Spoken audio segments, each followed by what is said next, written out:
saya Debbie Trianggraini dari kelas 11 5. Di sini saya akan menjelaskan materi mengenai inflasi.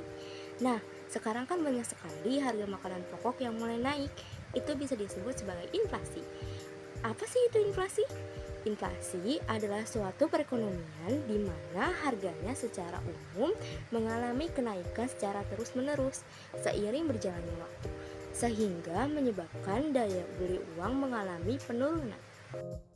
Nah, inflasi disebabkan yang pertama yaitu inflasi tarikan permintaan atau demand pull inflation, yaitu akibat dari adanya kenaikan permintaan secara umum yang terlalu besar dan pesat dibandingkan dengan penawaran secara umum atau produksi barang-barang.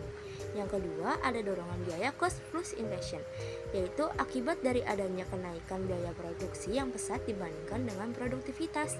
Yang ketiga, ada struktural atau akibat dari adanya berbagai kendala atau kekuatan sosial yang menyebabkan penawaran dalam perekonomian menjadi kurang atau tidak peka terhadap permintaan yang meningkat.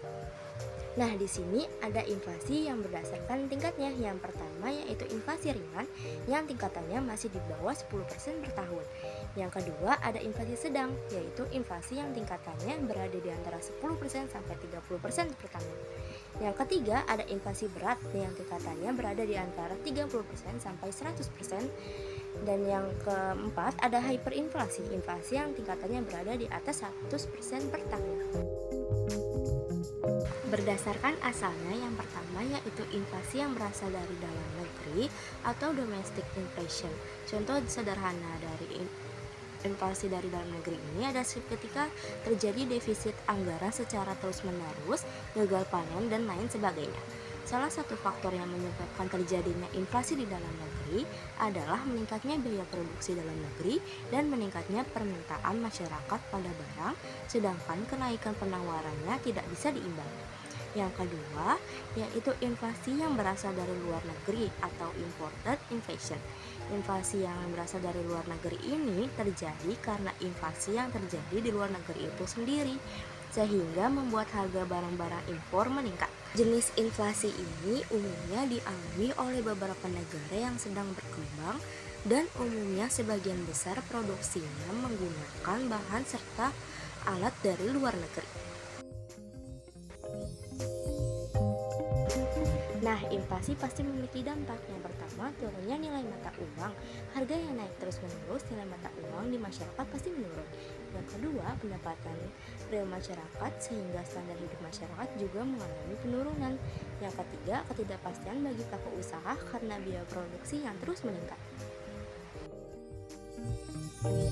Ada dampak inflasi lainnya, yaitu dampak yang pertama yaitu terhadap pendapatan, dapat menguntungkan produsen namun merugikan seseorang yang pendapatannya tetap. Yang kedua yaitu terhadap ekspor, harga barang ekspor semakin mahal sehingga daya saing berkurang. Yang ketiga yaitu terhadap minat untuk orang menabung semakin berkurang. Yang keempat yaitu terhadap kalkulasi harga pokok, harga yang ditetapkan dapat terlalu kecil atau terlalu besar. Cara mengendalikan inflasi yang pertama yaitu kebijakan moneter. Kebijakan pemerintah melalui bank sentral sebagai pemegang otoritas moneter untuk mengendalikan jumlah uang yang beredar dalam rangka mencapai kestabilan ekonomi.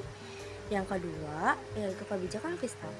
Kebijakan fiskal adalah instrumen kebijakan ekonomi yang digunakan oleh pemerintah untuk mengatur pendapatan dan pengeluaran negara dengan tujuan memengaruhi kondisi ekonomi suatu negara.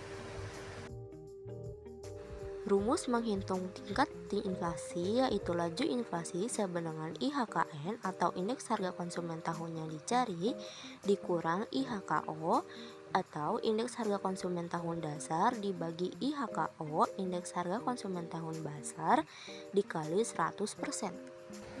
Jadi sekian materi singkat pengulasan dari saya mengenai inflasi. Jika ada yang kurang mohon dimaafkan. Terima kasih. Dadah.